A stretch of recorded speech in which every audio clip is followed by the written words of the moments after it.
Aujourd'hui, à la Belle Gang, Le père de Piquet Souban a réouvert le débat avec la sortie de son livre « Êtes-vous pour ou contre la fessée? » Les images de la... Hey, santé! Ça commence bien. Ça commence bien, puis, tu sais, moi, je suis toujours impressionnée de tes chiffres. Il y a plus de 270 000 abonnés sur ta chaîne YouTube. Tu es connue dans la francophonie, un peu partout à travers le monde. Même maintenant, les anglophones te reconnaissent. Toi qui as toujours rêvé d'être connu, t'es-tu un homme comblé? Ah, bien, c'est parce que c'est tellement pas le même connu que ce à quoi je pensais avant, parce que, comme j'en ai souvent parlé, comme mon rêve, moi, à la base, c'était de faire de la télé. Puis c'est pas vraiment arrivé. Puis à la télé, t'es très connu, même de ceux qui n'ont pas envie de te voir. Sur YouTube, généralement, ceux qui m'aiment pas, ils cliquent pas. Fait que c'est vraiment un rapport différent, mais ma vie a changé, mais pas tant que ça. Tu sais, je suis pas là, PL Cloutier superstar, là, vraiment pas. pas encore, mais ça s'en vient. Ouais. T'as quand même plusieurs fans. Tu me fais penser un peu à Éric Salvaire dans la mesure où toi, quand tu voulais faire de la télé, tu t'es mis sur tous les plateaux, t'assistais à toutes les émissions. T'as-tu une petite crotte? T'es-tu frustré par rapport au milieu de la télévision, le fait que ça n'a pas fonctionné comme tu le souhaitais? Bien, pas vraiment. C'est sûr, des fois, j'ai l'impression que... on m'a pas donné beaucoup de chance en télévision. Il a fallu un peu que je fasse mon chemin au travers de tout ça. Mais vraiment, en ce moment, je suis pas chez moi en train de développer des projets pour la télé puis me dire « Ah là, c'est encore ça l'objectif. Je suis vraiment comblé par ma vie sur YouTube. Puis il y a aussi un côté sans pression sur YouTube que j'aime beaucoup. C'est ton propre boss. Oui, vraiment. Bien, ça, c'est le bonheur. Là. Je me lève le matin, je fais mes trucs en pyjama. Il y a comme un côté vraiment le fun. Mais, tu sais, c'est pas... moi, je suis pas un des YouTubers qui dit « Je vais être sur YouTube toute ma vie, je veux rien savoir de la télé. Vraiment pas. Moi, je vais au projet, au défi. S'il y a de la télé, il y en aura. Mais vraiment, là, je suis pas frustré. Est-ce qu'il y a quand même de la pression que tu te dis « OK, il faut absolument que je sorte une vidéo cette semaine, puis je dois absolument publier tel truc. » Il y a cette pression-là de toujours être on, non? Oui, puis des fois, c'est lourd. Parce que j'ai pas d'équipe de montage, de tournage. Je fais vraiment tout moi-même. Puis YouTube est rendu...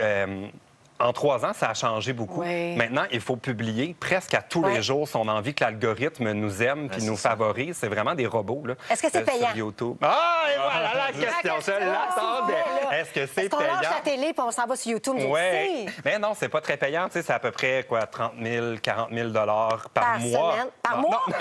Ben non, c'est pas vrai. Parce que je sais que tu as déjà posé cette question-là à Aikilou qui avait dit ça. Puis depuis ce temps-là, tout le monde me demande, c'est-tu vrai que tu fais 40 000 par mois? Tu fais ça? Pas tous les mois. Mais non, c'est pas vrai. Mais avant impôt, là, tu sais. Mais tu gagnes bien ta vie. Bien mieux qu'avant, en tout cas. Et il y a sûrement bien des parents qui doivent se demander comment ça fonctionne. C'est quoi ton premier truc? Tu as quelqu'un qui vient te voir et tu te dis « OK, toi, tu fais ça. Mon jeune veut se partir une chaîne YouTube il y a 14 ans. » Qu'est-ce que tu lui dis? Oh! Aux parents ou aux jeunes? Aux parents. Aux parents, mon Dieu. Si moi, j'avais des enfants qui se disaient, là, je veux devenir un YouTuber, là, la première chose que je ferais, c'est je me créerais un compte secret pour aller voir qu'est-ce qu'ils publient parce que ça m'angoisserait. Puis j'aurais quand même une conversation honnête. Dépendamment de l'âge de notre enfant, là, c'est sûr qu'au début, je pense pas que si, tu sais, mettons qu'il y a moins que 12 ans, peut-être que je vérifierais avant qu'il publie là, sur YouTube, mais c'est sûr que plus tard, il faut quand même prendre conscience que quand on met des choses sur YouTube, ça peut nous suivre. Tu sais, si on fait une erreur ou un truc un peu raté sur YouTube, peut-être qu'on va s'en faire parler à l'école, avec nos amis, peut-être qu'on va traîner une réputation. Il faut juste être conscient de ça parce que moi, je serais vraiment pas du genre à dire « fais-le pas ». Au contraire. Non, c'est ça, envie. Oui, puis aussi, c'est pour beaucoup de jeunes, ça peut devenir une passion. Il y en a que c'est le hockey, il y en a que c'est plein d'autres activités. Peut-être que pour notre enfant, c'est de faire YouTube, faire des vidéos. C'est ça qu'il aime. Je le priverai pas, mais je pense qu'il faut quand même encadrer tout ça. Là. Et je veux encore parler d'argent parce que... non, mais pour bien faire les choses, là, il y a quand même un coût relié à tout ça parce qu'on le voit pas toujours, mais il y a de l'éclairage, il faut un bon ordinateur. Combien est-ce que ça peut coûter un parent de dire, OK, moi, là, je veux pousser mon jeune là, et je veux lui faire un kit de YouTuber. Combien ça peut coûter? Bien, moi, je dirais de dépenser le moins possible au départ. Pas parce qu'on n'y croit pas, là. Vraiment parce que tu veux pas la compétition. non, mais vraiment... oui, c'est ça. Partez pas de chaîne. Il y a juste moi au Québec. Non. C'est parce que c'est pas important, la qualité des équipements. C'est pas ça qui fait qu'on s'abonne ou pas à une chaîne YouTube ou qu'on a envie... C'est plus le contenu que le contenant. Oui, puis il y a beaucoup de chaînes. Moi, j'ai commencé, là, mes éclairages, là, pendant 2 ans sur ma chaîne. C'était des lampes que j'ai achetées chez Rona. Je mettais des papiers parchemin devant pour que ce soit un petit peu plus doux. Je tournais avec un appareil photo. T'sais, vraiment, là, il faut pas commencer à se dire « Ah, je ferai pas YouTube parce que j'ai pas une bonne caméra. » C'est tellement pas ça qui est important. On l'a dit en début, tu es maintenant auteur. Tout va bien été. Ton livre qui va sortir au mois de novembre. Et là-dedans, tu te racontes beaucoup, sans censure. Tu parles vraiment de ta vie. Et il y a une partie très touchante quand tu parles de ton coming out que tu as fait à tes parents.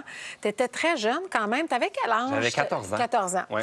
Et tu racontes que tu as écrit une lettre à ta mère, d'ailleurs, qui est dans le livre. C'est vraiment magnifique. Ce moment-là, pour toi, représente quoi?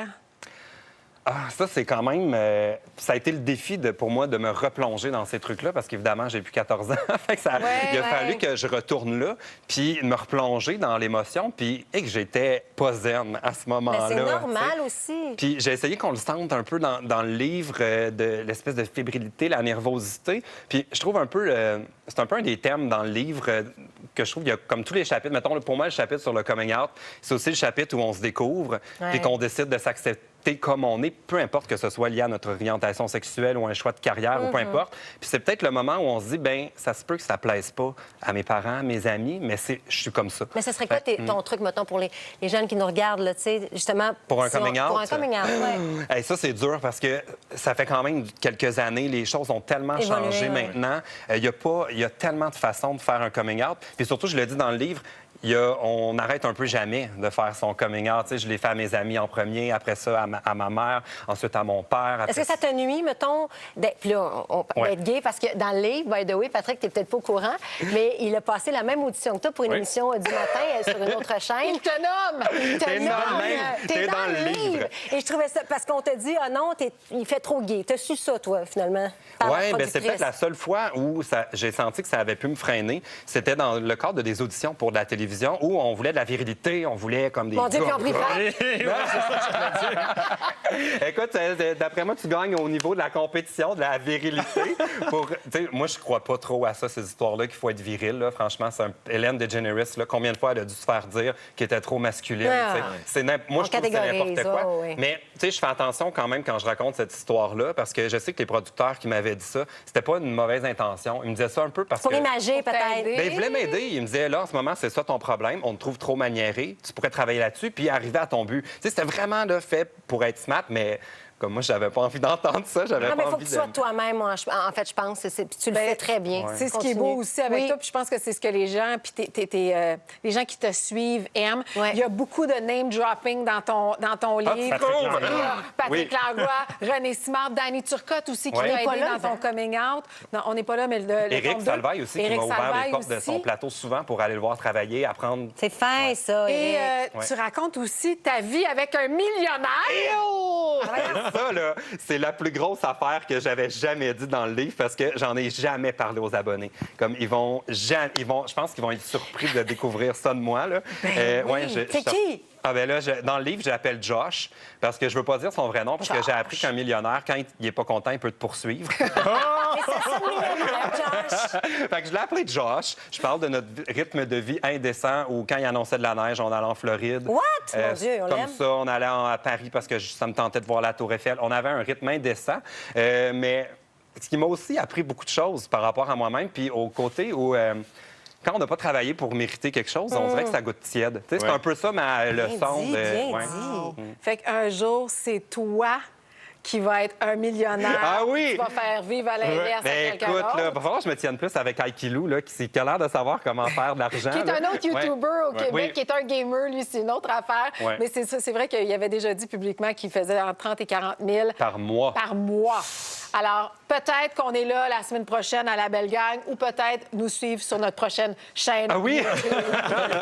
Pour nous aussi aller faire ce montant-là.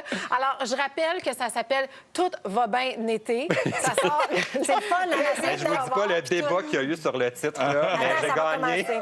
Alors, et sinon, ben, pour tout le reste, on peut aller voir sur le plcloutier.com. Alors, je vous rappelle, c'est officiellement le début du hockey et le Grand Pool RDS. Ça commence maintenant à aller faire un tour sur notre site Web. Et demain, avec Pénélope. Bye tout le monde! Merci. J'espère pas. Ça me fait plaisir.